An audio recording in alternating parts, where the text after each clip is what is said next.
दोस्तों आज आपको मैं एक ऐसी सच्ची कहानी बताने जा रहा हूँ जिसे सुनने के बाद शायद आप भी सोचने पर मजबूर हो जाएंगे कि क्या कोई अपनी पत्नी अपने पति के साथ इतना बड़ा धोखा कर सकती है।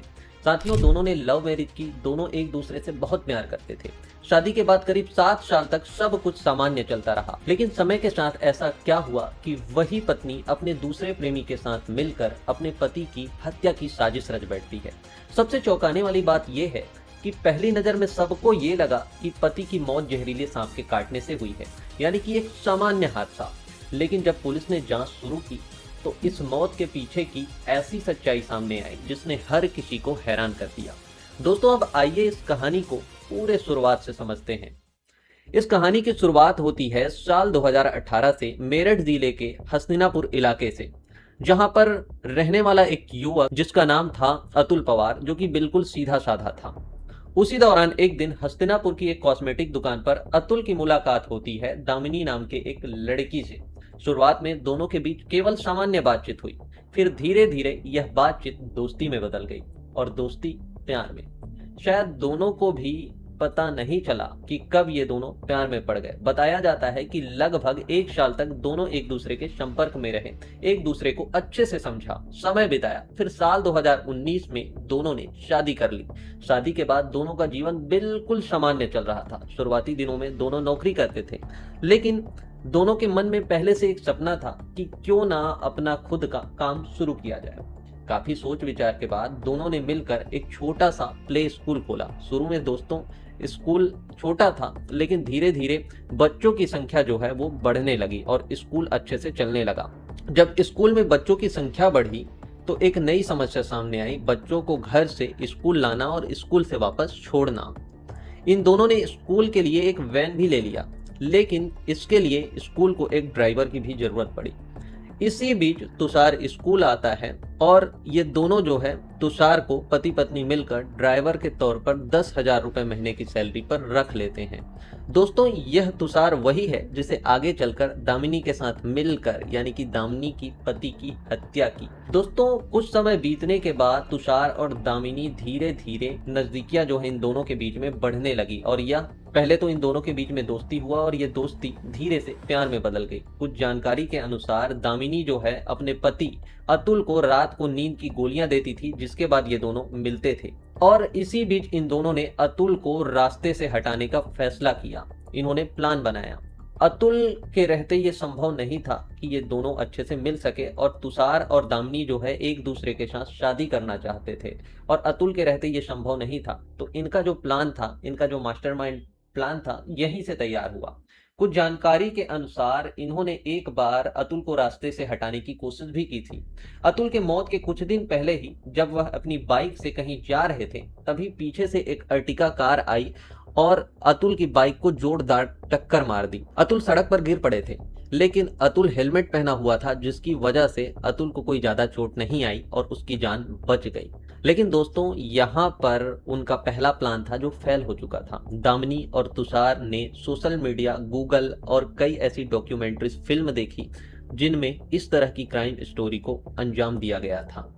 इसी बीच कहीं से दामिनी को यह आइडिया आया कि अगर सांप के डसने से अतुल की मौत होती है तो किसी को भी कोई खबर नहीं लगेगी, इसे प्राकृतिक घटना माना जाएगा, क्योंकि गांव के इलाकों में यह आम बात मानी जाती थी। इसके बाद दोनों ने यही प्लान बनाया और इसी दौरान उन्होंने 2 सपेरों से बात की, जिन्हें कुछ पैसों से उनकी डील तय हुई। लेकिन घर में परिवार वालों के साथ इस काम को अंजाम देना आसान नहीं था, इसीलिए दामिनी ने तुरंत एक नया प्लान तैयार किया।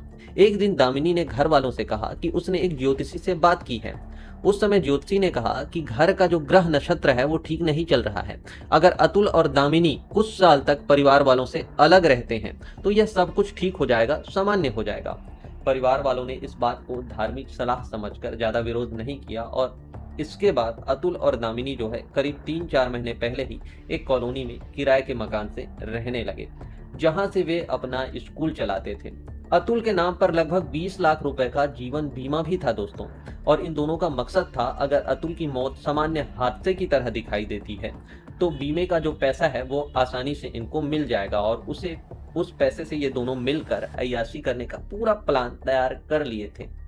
अब आती है समय 17 जुलाई की रात जिसमें कुछ मीडिया रिपोर्ट के अनुसार तकरीबन 9 बजे दामिनी ने अतुल को दूध में नींद की गोलियां मिलाकर दी। दोस्तों, अतुल पहले से ही थका हुआ था, इसीलिए वह दूध पीने के बाद गहरी नींद में सो गया। कुछ जानकारी के अनुसार, जैसा कि मैंने आपको पहले भी बताया था, कि दामिनी जो है अतुल को अक्सर नींद की गोलियां देती थी, जिससे वह जल्दी सो जाता था। अतुल के सो जाने के बाद रात करीब 11 बजे के आसपास दामिनी ने दोनों सपेरों को और अपने प्रेमी तुषार को बुलाया। दोनों सपेरे एक डिब्बे में सांप लेकर आए थे। इसके बाद इन्होंने उस सांप को उसी कमरे में छोड़ दिया जहां पर अतुल सो रहा था। इस दौरान अलग अलग मीडिया रिपोर्ट के अनुसार सांप ने अतुल को तकरीबन 2 से 3 बार काटा। हालांकि अलग अलग रिपोर्ट्स में इस बारे में अलग अलग जानकारी बताई गई है। लेकिन दोस्तों, जब सुबह काफी देर तक अतुल की आंखें नहीं खुलती है, तब दामिनी उसके पास गई। हालांकि उसे पहले से पूरी घटना की जानकारी थी। इसके बाद अतुल को अस्पताल ले जाया गया, जहां डॉक्टरों ने उसे मृत घोषित कर दिया। कुछ देर बाद यह भी पता चल गया कि अतुल की जो मौत है वो सांप के काटने की वजह से हुई है। दोस्तों, इधर जो है दामिनी घड़ियाली आंसू बहाते नजर आ रही थी। उस समय किसी को इस बात का बिल्कुल भी अंदाजा नहीं था कि दामिनी अपने पति अतुल की हत्या कर सकती है। लेकिन अतुल के जो माता पिता हैं, वो लगातार दामिनी पर शक जता रहे थे। वे पुलिस पर भी लगातार दबाव बना रहे थे कि इस मामले की गहराई से जांच किया जाए। शुरुआत में पुलिस ने इस मामले को हल्के में ले रही थी, लेकिन लगातार दबाव और कुछ अहम सुराग मिलने के बाद पुलिस को भी दामिनी पर शक होने लगा।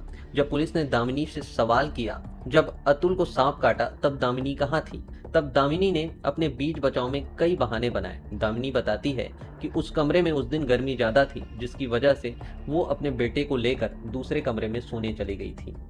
इसी दौरान किसी कारणवश दामिनी का मोबाइल फोन जो है पुलिस के हाथ लग गया। पुलिस ने उस फोन की जांच की, कॉल हिस्ट्री, व्हाट्सएप चैट देखी, और इसी दौरान पुलिस के हाथ एक तस्वीर सामने आई जो कि व्हाट्सएप चैट में था, जिसमें एक डिब्बा दिखाई दे रहा था। और उस डिब्बे की तस्वीर को जूम करके देखा गया तो उसमें एक अंदर छोटा सा सांप नजर आया। इसके बाद पुलिस की शक जो है वो पूरी तरह से दामिनी की ओर मुड़ गई। कॉल डिटेल, सीडीआर और कॉल हिस्ट्री के जांच की गई तो दामिनी का अपने ड्राइवर, जिसका नाम तुषार है, उसके साथ घंटों घंटों तक बातचीत होती थी। और इन्हीं सब कारण से पूरी कहानी पलट गई दोस्तों, जब तुषार से दोबारा पूछताछ की गई। साथ ही उन लोगों का तलाश शुरू किया गया जो सांप पकड़ने वाले सपेरे थे। तो कुछ समय बाद पुलिस ने उन दोनों सपेरों को हिरासत में लिया और पूछताछ के दौरान पुलिस का दावा है कि पूरी साजिश की तस्वीर धीरे धीरे सामने आने लगी। पुलिस को आगे पूछताछ में यह भी पता चला कि जिन 2 लोगों से शुरुआत में सपेरा समझा जा रहा था, दरअसल वे दोनों सपेरे नहीं थे बल्कि एक दुकानदार थे। अब सवाल यह भी उठता है कि आखिर ये दोनों पूरे मामले में कैसे शामिल हुए। इसके अलावा पुलिस जांच में यह भी सामने आया कि कुछ समय से अतुल और दामिनी के बीच अनबन चल रही थी। किसी बात को लेकर दोनों के बीच में अक्सर बहस होती रहती थी। पूछताछ के दौरान दामिनी ने पुलिस से कहा कि मैंने अपने पति अतुल की हत्या की है, इस पर मुझे कोई अफसोस नहीं है। उसने यह भी कहा कि वह अतुल को बहुत समझाती थी, लेकिन दोनों के बीच अक्सर झगड़ा होता रहता था। दामिनी के अनुसार उसे शक था कि अतुल का किसी दूसरी महिला के साथ संबंध था। इसी वजह से उसने अपने ड्राइवर तुषार के साथ मिलकर अतुल को रास्ते से हटाने का फैसला किया। और इसी दौरान तुषार और उसके बीच नजदीकियां बढ़ गई थी। पुलिस से पूछताछ के दौरान दामिनी ने यह भी बताया कि कुछ साल पहले ड्राइवर तुषार नौकरी की तलाश में आया था। इसके बाद वह स्कूल के वैन चलाने लगा और बच्चों को स्कूल से लाने ले जाने का काम करता था। स्कूल घर के बीच आने जाने के दौरान दामिनी भी कई बार उसी वैन के साथ में बैठकर जाती थी और इसी बीच दोनों के बीच में बातचीत का सिलसिला शुरू हुआ और धीरे धीरे उनकी नजदीकियां बढ़ती गई। पुलिस के सवालों के जवाब में दामिनी ने यह सारी बातें बताई दोस्तों।